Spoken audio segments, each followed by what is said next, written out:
And we are live. There's Paul in the background. Say hi. Hello, everybody. Oh, man. Welcome. And it's Friday. We have our secret real estate guy back there. He actually does all of our secret real estate deals. Good morning, everyone, and welcome to the show. Number one, you can tell by the shirt, it's Friday, which means, we survived another week of the government trying to make us poor and totally confuse the hell out of all of us. So, congratulations on that, folks. Today is a day to reflect back on the good old days when women were men and men were women and just, oh wait, no, when men were men and women were women. Did I say that right? It's Friday, hell with it. So, what's going on in cryptocurrency this week or today? My friends, have no fear. Crypto is here. All right. There are people out there in the mainstream. I was listening to Bloomberg this morning, and they're like, oh, Bitcoin's down a little bit.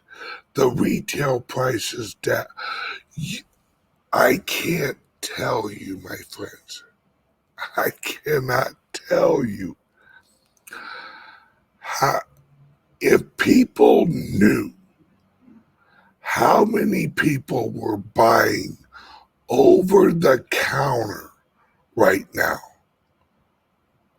It is at hardly anyone is actually buying on Coinbase. Hardly anyone is buying on Kraken. Hardly any retail. The general public has been frightened away from cryptos, or they've tried to. The big players, and when I say big players, I'm including Russia, Japan, China. We have countries, El Salvador. We have countries that are literally purchasing Bitcoin off of over-the-counter deals that don't show up in the retail price numbers.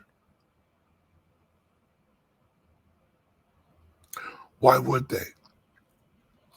And I had people that are like, well, you tell those countries to go on the retail. Why would they? Why would they when they can get Bitcoin, more Bitcoin, cheaper, going to over-the-counters and miners directly? Now, I'll tell you this. Russia and many other countries are mining for Bitcoin. Don't let anybody fool you. There are governments and electric companies that are mining. Have you seen the hash rate of Bitcoin lately? Wow. The miners are making out like bandits, and the countries are realizing it. Because you have to understand, Now, some of you may look at this as a bad, all right? The transaction fees on Bitcoin are going up. And everyone's like, oh no, the transaction fees on Bitcoin are going up. Do you know what that means? That means the average transaction amount is going up. It's just what I just said. Retail is not pushing the market anymore. When a transaction fee is the highest one I've seen was 6 Bitcoin for one transaction. Now, you hear that and go, oh my God, that's incredible. That's a lot of that. Who would pay that? Somebody buying $100 million worth of Bitcoin on the private market and paying $120,000 fee to get it. It's what I've been telling you guys. While all of us are, not me, no, hopefully not you, while all of us are like, oh my God, the price has dropped down to whatever the hell it is right now. I don't even know. It's like 26 this morning.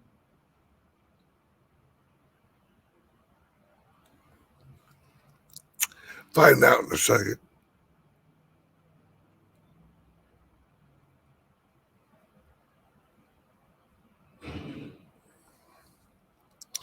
$26.6. All right. Yep. The price dropped to $26.6. That's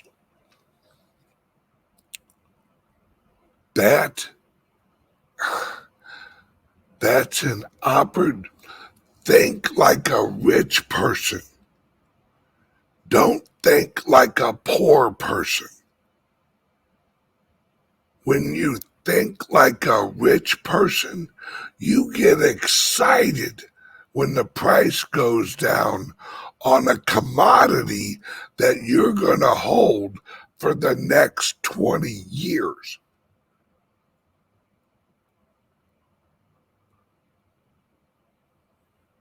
Right? Think of the Bitcoin as a classic car. Right? If you go to your classic car dealer and you're like, you know what, I want to buy a Model T, or I want to buy a 1969 Camaro, and you walk in and the guy goes, and I got bad news. Oh my God, what's the bad news? The price of the car went down.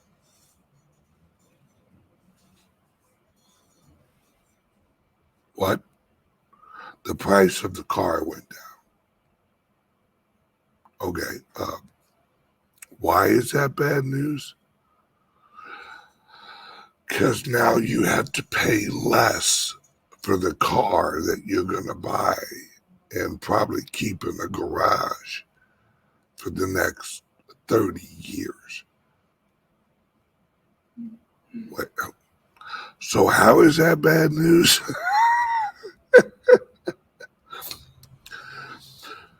Don't think like a poor person. Think like an investor. Think like all right, look at the asset you're going to buy. All right. And look at the amount of time that you plan on utilizing the asset. Let's say the asset you want to buy is bananas. Right? You're going to use that within a week. So you look at the price and go, well, I know I'm going to buy more bananas next week. And the price went up a little bit. You know, okay, I want some bananas. But when you purchase your wife's wedding ring, right, you better not be looking at, well, I'm going to buy another wedding ring here in about a week or so. You know, it's the timeline of the asset. Now, if you're a trader, odds are you're probably not trading Bitcoin unless you're a big money trader. Then you got to look at liquidity, your enter, your exit strategy, all that. But when if you're doing this right, the Bitcoin you buy today, you'll own for the rest of your life. Because, and this is why, because in the future, and actually right now, you can leverage that Bitcoin and you can borrow against it. If you're looking at Bitcoin as, you know, hey, I'm going to buy some Bitcoin and I'm going to go shopping with it, and that's fine too. But that will be the Lightning Network. That's going to be your wallet, right? Your Lightning wallet or your Exodus or whatever. But you're safe at home. Think about it like, remember, be your own bank. So let me roll out. Let's imagine there was no Bitcoin and there were no banks, and everyone had to hold their own cash, right? So you wake up in the morning.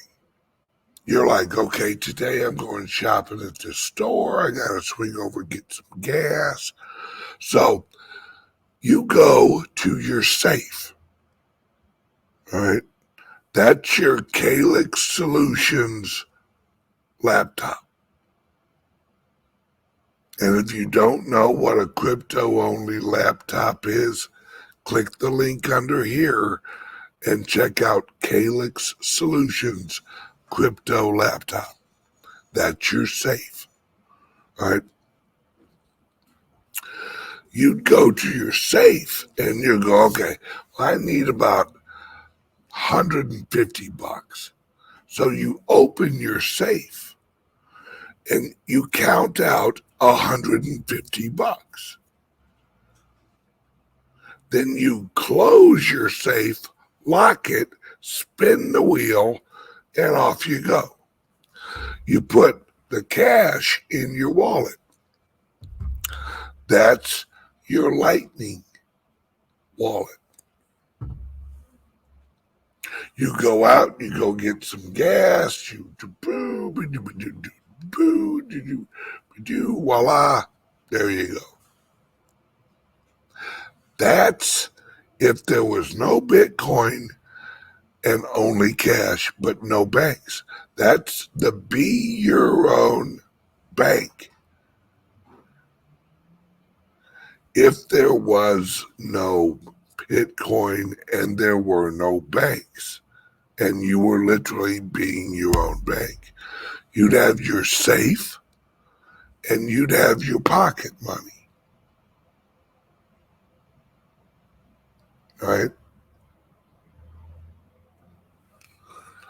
This is, but now we have Bitcoin, right? Because now you can see the price of the Bitcoin go down and go, oh, I'm going to get some more.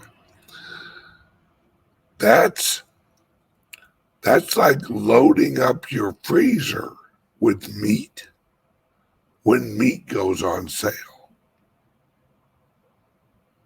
You're going to freeze it in your meat safe, which is your freezer.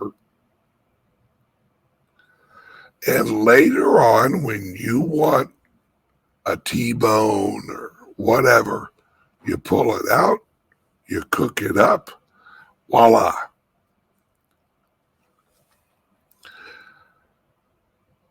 So when the price drops, buy more. When it goes on sale, buy more. Right? And if you think it's going to go cheaper, don't make as large of a purchase as you would have if you thought it wasn't going to be cheaper next week. It's just common sense. This is how you become wealthy. Because now, in the future, right? Think about this. There will always be other currencies, right? One of them is, let me give you a real life application for the Divi project. All right. Let's say someone owns multiple clubs. All right. And inside the club, one of the currencies that the club uses is the Divi coin. Because we like the utility of the Divi wallet. And we value the masternode structure of the Divi project. And we all run Divi nodes. So we verify transactions. Say one of the currencies inside the club is the Divi currency. So let's say that in the future you have the choice to get paid in Divi. Right? And inside the club, we offer a discount to use the Divi wallet because we like the Divi project.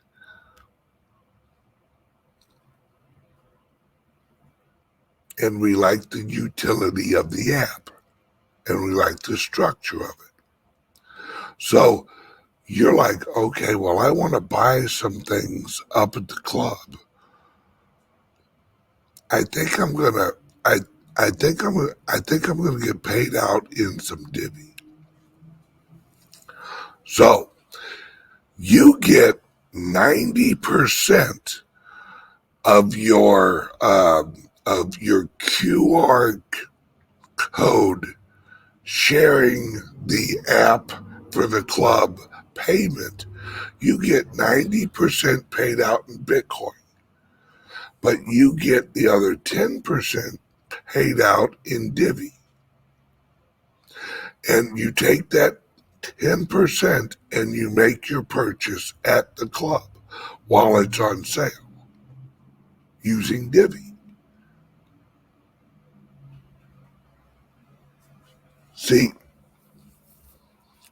I had a conversation with a new member, and he was in my office, and we're sitting there talking.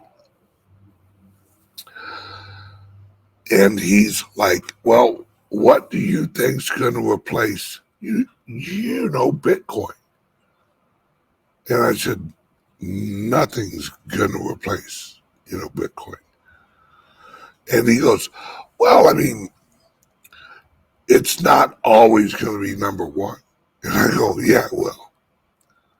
And he goes, no, I think another coin is going to replace it.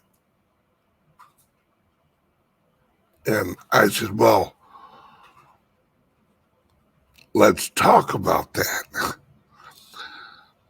And he used the example of, well, I mean, look at Blockbuster Video. Blockbuster Video was number one. No one ever thought Blockbuster would be replaced. Then came Netflix. It was faster. It was better. And I said, brother, you're looking at this completely wrong. You're looking at the Bitcoin as a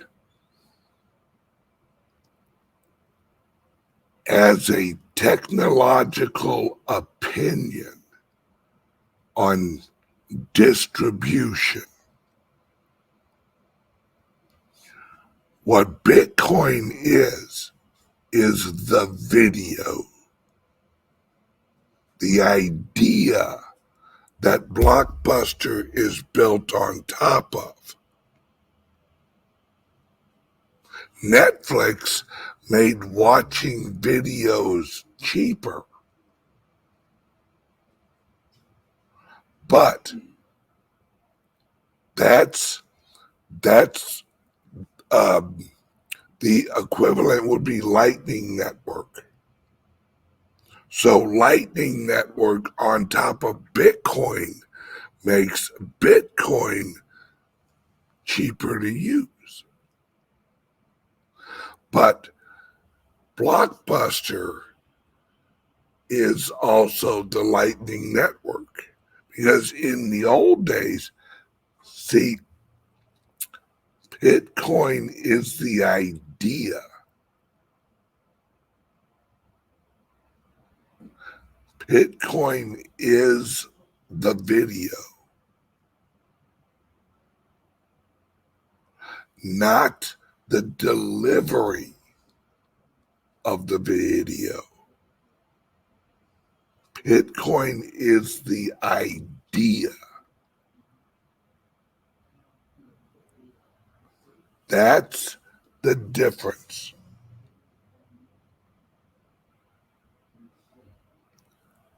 Nothing will ever pass up Bitcoin because Bitcoin is the idea, not the delivery method.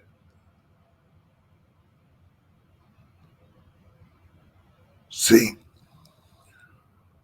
no one holds the Bitcoin because it's super fast. No one holds the Bitcoin because it has all these extra features. Right? People hold Bitcoin because of the code, the idea of the code.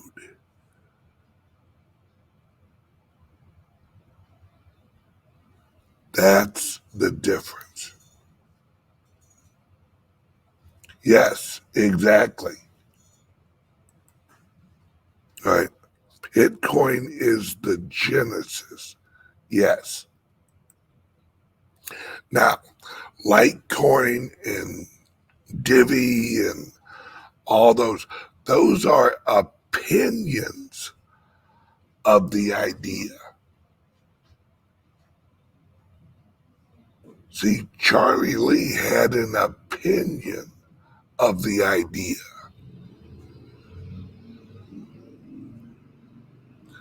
The Divi Project has an opinion of the idea, so they put out the opinion.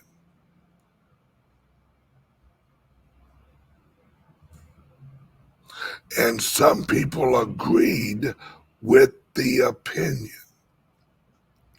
But it all resolves back to the idea.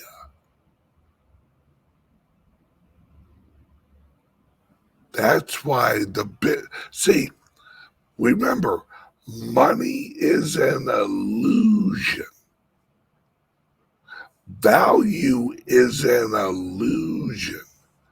Value is an opinion of value.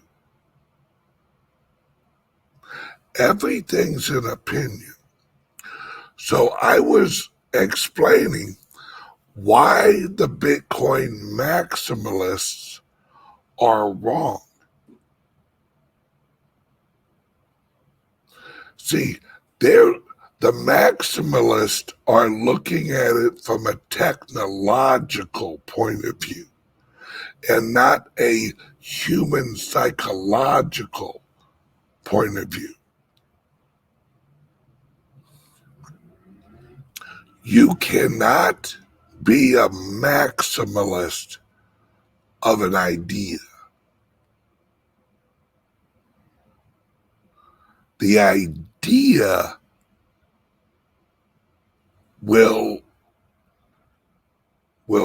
continue on, but people will have different opinions of the idea. So there will always be altcoins because there will always be alternative ideas and opinions.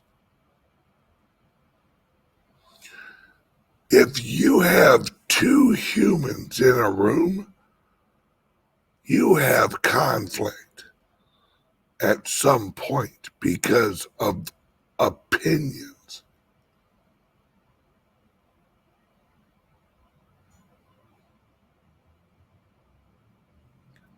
That's why maximalists are wrong. And the maximalist argument of, well, everything should be built on top of Bitcoin. What they don't understand is altcoins are built on top of Bitcoin. It's just at the idea level and not at the code interaction level.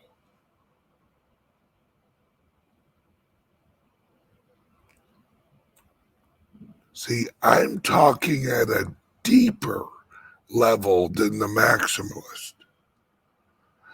They're talking the code must interact with the Bitcoin blockchain and this and that.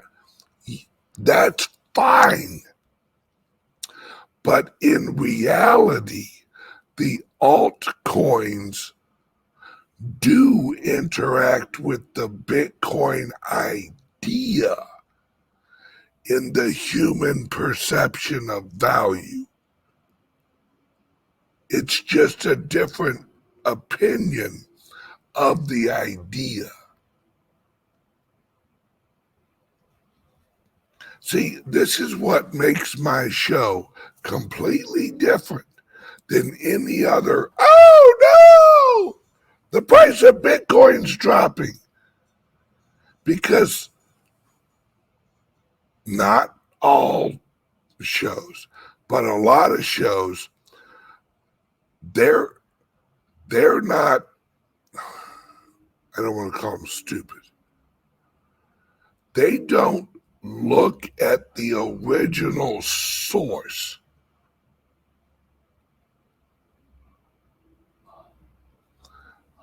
They are looking at a picture. They're looking at the illusion. And what I do is I go behind the illusion and I talk about why and how the illusion's created. Once you understand that, all of this makes sense. Maximalist, I'm over, but shit. Okay. If you want to hear more, click the link under here and go to Patreon. I'm going right over to Patreon right now. And I'm going to explain how the maximalists are basically Albert Einstein. You want to know how? Albert Einstein stopped at the atom level. Tesla went to the frequency level. That's the difference. Albert Einstein is here. Tesla explains what creates the atom. Join me on Patreon right under here. Click the link and let me explain you how Maximists are the Einsteins. And it's not a compliment. Love you guys. See you on Patreon in about 10 minutes.